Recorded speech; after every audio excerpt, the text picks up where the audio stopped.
एक important question के साथ आज का एपिसोड शुरू करेंगे।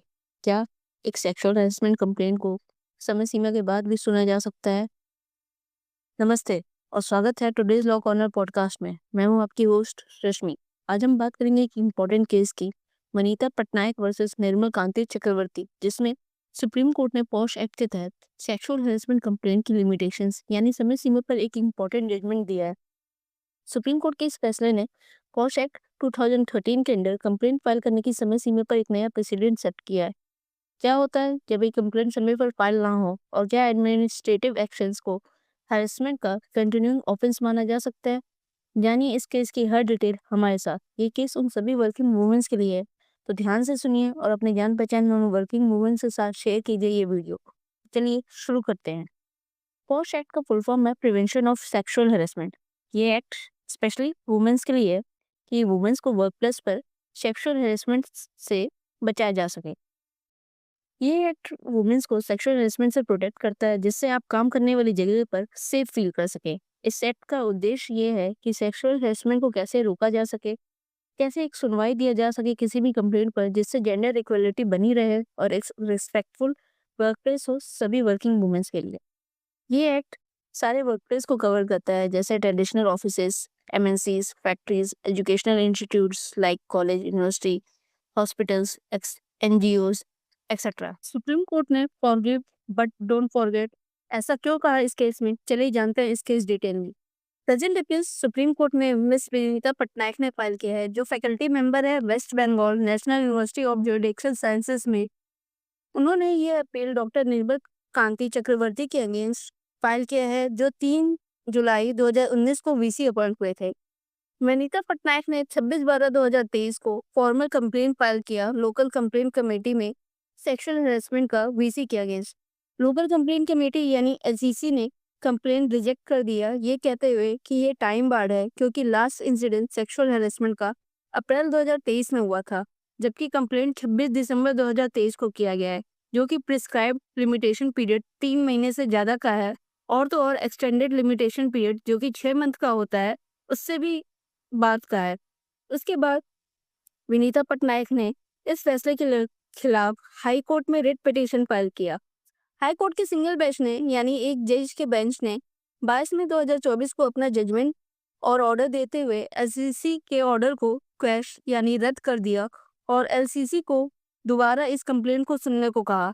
हाई कोर्ट ने अपने जजमेंट में ये एक माना कि अप्रैल 23 के बाद भी वनीता पटनायक को वीसी द्वारा उसके जॉब थ्रेट दिया गया और उसका वर्क प्लेस को एक डरावना और ऑफेंसिव वर्क एनवायरनमेंट बना दिया, और कंप्लेंट टाइम के अंदर किया गया था, क्योंकि बाद के इंसिडेंट्स हरासमेंट के लास्ट इंसिडेंट से। हाई कोर्ट के इस सिंगल बेंच के जजमेंट को और ऑर्डर को हाई कोर्ट के डिवीजन बेंच ने रिट अपील से सुना और 23 दिसंबर 24 को अपना जजमेंट दिया। हाई कोर्ट ने अपने जजमेंट में ये माना कि वनीता पटनायक के खिलाफ जो भी अप्रैल 23 के बाद एक्शंस लिए गए वो एग्जीक्यूटिव काउंसिल का एक्शन था, ना कि वीसी का पर्सनल एक्शन। एग्जीक्यूटिव काउंसिल जिसमें एकेडमिशियंस, जूरिस्ट और सुप्रीम कोर्ट के जज भी शामिल थे। वीसी इस पोजीशन में नहीं थे कि एग्जीक्यूटिव काउंसिल के डिसीजन को मैनिपुलेट कर सके या अपना प्रेशर डाल सके, ऐसा पॉसिबल ही नहीं था। अप्रैल 2023 के बाद हैरेसमेंट के इंसिडेंट्स सेक्सुअल हैरेसमेंट नहीं माने जा सकते, तब जबकि चांसलर और एग्जीक्यूटिव काउंसिल के साथ की गई बातचीत में या कम्युनिकेशन में ऐसा कोई एलिगेशन लगाया ही नहीं गया है वीसी के अगेंस्ट। इसलिए 26 दिसंबर 2023 की कंप्लेंट, जिसमें अप्रैल 2023 के लास्ट सेक्सुअल हैरेसमेंट इंसिडेंट हुआ था, वो नॉर्मल लिमिटेशन पीरियड यानी समय सीमा और स्टैंडर्ड पीरियड के बाहर है। इसलिए एलसीसी का कंप्लेंट रिजेक्शन सही है और सिंगल जज हाई कोर्ट ने इस डिसीजन को पलट दिया, जो कि सही नहीं है। अब सुप्रीम कोर्ट के सामने ये क्वेश्चन था कि क्या हाईकोर्ट के डिवीजन बेंच द्वारा विनीता पटनायक को इस आधार पर अनुचित ठहराना जस्टिफाइड है कि उसकी शिकायत समय सीमा के कारण वर्जित थी। इस क्वेश्चन को डिसाइड करने से पहले सुप्रीम कोर्ट सेक्सुअल हैरेसमेंट की डिफिनेशन और किन किन circumstances, acts, behaviours sexual harassment की कैटेगरी में आते हैं और इसके लिए कंप्लेंट करने की टाइम लिमिट क्या है, वो बताते हैं आगे। सेक्सुअल हैरेसमेंट को सेक्शन 2 एंड पॉश एक्ट में डिफाइन किया गया है। Sexual harassment include any one or more of the unwelcome act or behavior, whether directly or by implications such as physical contact or advances or a demand or request for sexual favors or making sexually colored remarks or showing pornography or any unwelcome physical, verbal or non-verbal conduct of such nature. Section 3 of posh act बताता है कि किन circumstances में कोई act या behaviour sexual harassment माना जाएगा, जैसे कि प्रत्यक्ष या परोक्ष रूप से नौकरी में प्रेफरेंशियल ट्रीटमेंट का प्रॉमिस करना या नौकरी में नुकसान पहुंचाने वाला ट्रीटमेंट देना या प्रत्यक्ष परोक्ष रूप से प्रेजेंट और फ्यूचर में एम्प्लॉयमेंट स्टेटस की धमकी देना या उसके काम में इंटरफेयर करना या ऐसे ऑफेंसिव वर्क एनवायरनमेंट बनाना या बनाने की धमकी देना या ह्यूमिलिएट करना जो उसके हेल्थ और सेफ्टी को अफेक्ट करता हो। तो सेक्शन 3 और सेक्शन 2 एंड दोनों को कंबाइन मिलाकर पढ़ा जाएगा सेक्सुअल हेरेसमेंट केसेस को देखने के लिए। सेक्शन 9 एक्ट का बताता है कि कोई भी पीड़ित महिला कंप्लेन कर सकती है लोकल कमेटी को इन राइटिंग में इंसिडेंट के 3 महीने के अंदर या कई बार घटना हुआ है तो लास्ट इंसिडेंट के 3 महीने के अंदर, और एलसीसी 3 महीने की एक्सटेंशन टाइम दे सकता है कारण बताते हुए कि किन सर्कमस्टांसेस में महिला कंप्लेन फाइल नहीं कर पाई। इसका मतलब है कि नॉर्मल टाइम लिमिट 3 मंथ का है और एक्सटेंडेड टाइम लिमिट 3 मंथ्स का, जो कि टोटल 6 मंथ्स है सेक्सुअल हेरेसमेंट कंप्लेन फाइल करने का।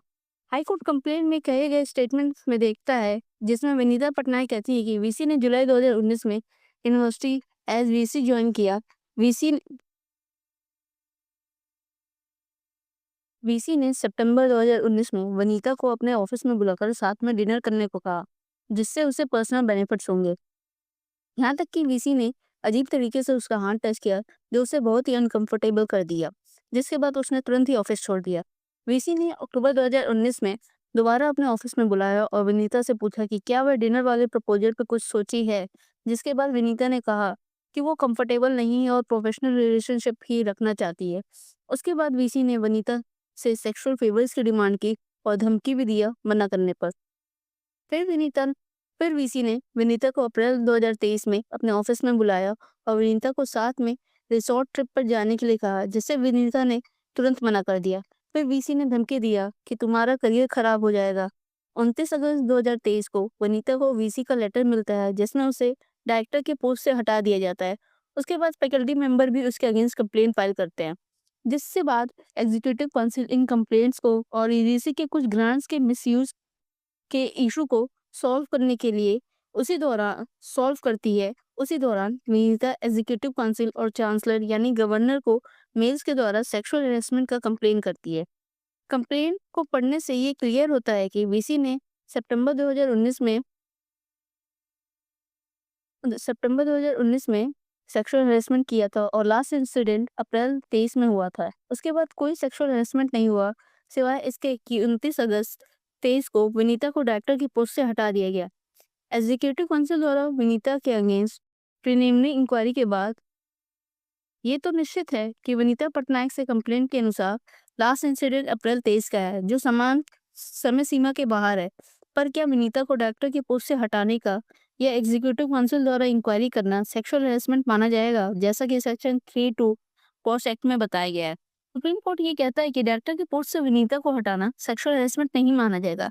ये इंक्वायरी प्रोजेक्ट फंड में एग्जीक्यूटिव काउंसिल द्वारा कलेक्टिव डिसीजन था, ना कि वीसी का डिसीजन था। विनीता के अगेंस्ट जो एक्शन लिए गए वो एडमिनिस्ट्रेटिव नेचर का था, ना कि जेंडर बेस्ड हॉस्टाइल एनवायरनमेंट बनाती है, और इसलिए ये सेक्सुअल हेरेसमेंट नहीं माना जा सकता। आगे सुप्रीम कोर्ट ने एक डिफरेंस बताया कि कंटिन्यूइंग रॉन्ग और रिकरिंग रॉन्ग में क्या डिफरेंसेस है। ये Union of India versus Tarsem Singh के केस में बताया गया है। यहाँ सुप्रीम कोर्ट ने ये कहा था कि कंटिन्यूइंग रॉन्ग मतलब जहाँ इंजरी बना रहता है और रिकरिंग रॉन्ग मतलब जब हर बार एक नया कारण उत्पन्न होता है। अप्रैल 23 की हेरेसमेंट की घटना अपने आप में एक कंप्लीट एक्ट था और उसके बाद कंटिन्यू नहीं हुआ। जब अगस्त 23 के एडमिनिस्ट्रेटिव एक्शन एग्जीक्यूटिव काउंसिल का था, ना कि अकेले वीसी का। अगस्त 23 की घटना ने विनीता पटनायक को इनकन्वीनियंस पहुंचाया हो या उन्हें ऐसा लगता है कि ये भी हेरेसमेंट का एक तरीका है, पर ये कंटिन्यू सेक्सुअल हेरेसमेंट नहीं था। बाद की कोई भी घटना का सेक्सुअल हेरेसमेंट या मिसकंडक्ट से कोई लेना देना नहीं है, और अप्रैल 23 की घटना ही लास्ट इंसिडेंट है सेक्सुअल हेरेसमेंट का। जब विनीता पटनायक ने कंप्लेंट फाइल किया तो उन्होंने देरी के लिए माफी भी मांगा, ये कहते हुए कि उसने इस कंप्लेंट को इंस्टीट्यूशन में ही सुलझाने का प्रयास किया था, लेकिन जब वह फेल हो गया तब एलसीसी में कंप्लेंट फाइल किया गया। उसे एहसास था कि उसका कंप्लेंट फाइल करने में देरी हुआ है और उसने अप्रैल 23 के इंसिडेंट को लास्ट इंसिडेंट मान अपनी कंप्लेंट की देरी समझाने का प्रयास भी किया। सुप्रीम कोर्ट कहता है कि ये सब फैक्ट्स और सर्कमस्टांसेस ध्यान में रखते हुए हमारा ये ओपिनियन है कि हाई कोर्ट के रिवीजन बेंच ने एलसीसी के डिसीजन को मेंटेन करते हुए कोई गलती नहीं की है, क्योंकि विनीता पटनायक की कंप्लेंट टाइम बार्ड है, यानी समय सीमा समाप्त हो चुकी है और खारिज की जाने योग्य है। हम ये एडवाइस करते हैं कि गलती करने वाले को माफ कर दो, लेकिन गलती को भूलना नहीं चाहिए। वनीता के अगेंस्ट जो हैरेसमेंट हुआ है उसे टेक्निकल ग्राउंड पर इन्वेस्टिगेट नहीं किया जा सकता, लेकिन उसे भूलना नहीं चाहिए। हम ये निर्देश देते हैं कि अपराधी यानी वीसी को कथित सेक्सुअल हैरेसमेंट के लिए माफ किया जा सकता है, लेकिन उसे हमेशा परेशान किया जा सकता है। इसलिए ये निर्देशित किया जाता है कि ये जजमेंट वीसी के रिज्यूमे का पार्ट बने और इसका स्ट्रिक्टली कंप्लायंस वीसी खुद इंश्योर करे। इस केस का जजमेंट सुप्रीम कोर्ट के जस्टिस पंकज मित्तल और जस्टिस पीबी पीबी बार्ले ने दिया 12 सितंबर 2025 को। तो आपको क्या लगता है, सुप्रीम कोर्ट ने इस केस में कैसा डिसीजन दिया? मेरे अनुसार ये बैलेंस अप्रोच है, बैलेंस डिसीजन है, जहाँ कंप्लेंट टाइम बार्ड है यानी समय सीमा के बाहर है, पर फिर भी सुप्रीम कोर्ट ने इस जजमेंट को वीसी के रिज्यूमे का पार्ट बना दिया। पर क्या वीसी जैसे पोस्ट पर रिज्यूमे मैटर भी करता है? आपका क्या ओपिनियन है इस जजमेंट पर? कमेंट करें नीचे कमेंट। तो इस कोर्ट केस को सुनते हुए आपको कैसा लगा? आपके लिए ये केस इंटरेस्टिंग बनाने की पूरी कोशिश की है। आपको हमारी ये कोशिश कैसी लगी जरूर बताएं। कोई सजेशन देना चाहते हो तो भी कमेंट करें। ऐसे ही legal news, court case updates के लिए टुडेज लॉ कॉर्नर के साथ जुड़े रहें। आपका सपोर्ट हमारे लिए इम्पोर्टेंट है। लाइक करें, कमेंट करें, शेयर करें, सब्सक्राइब करें। Thank you.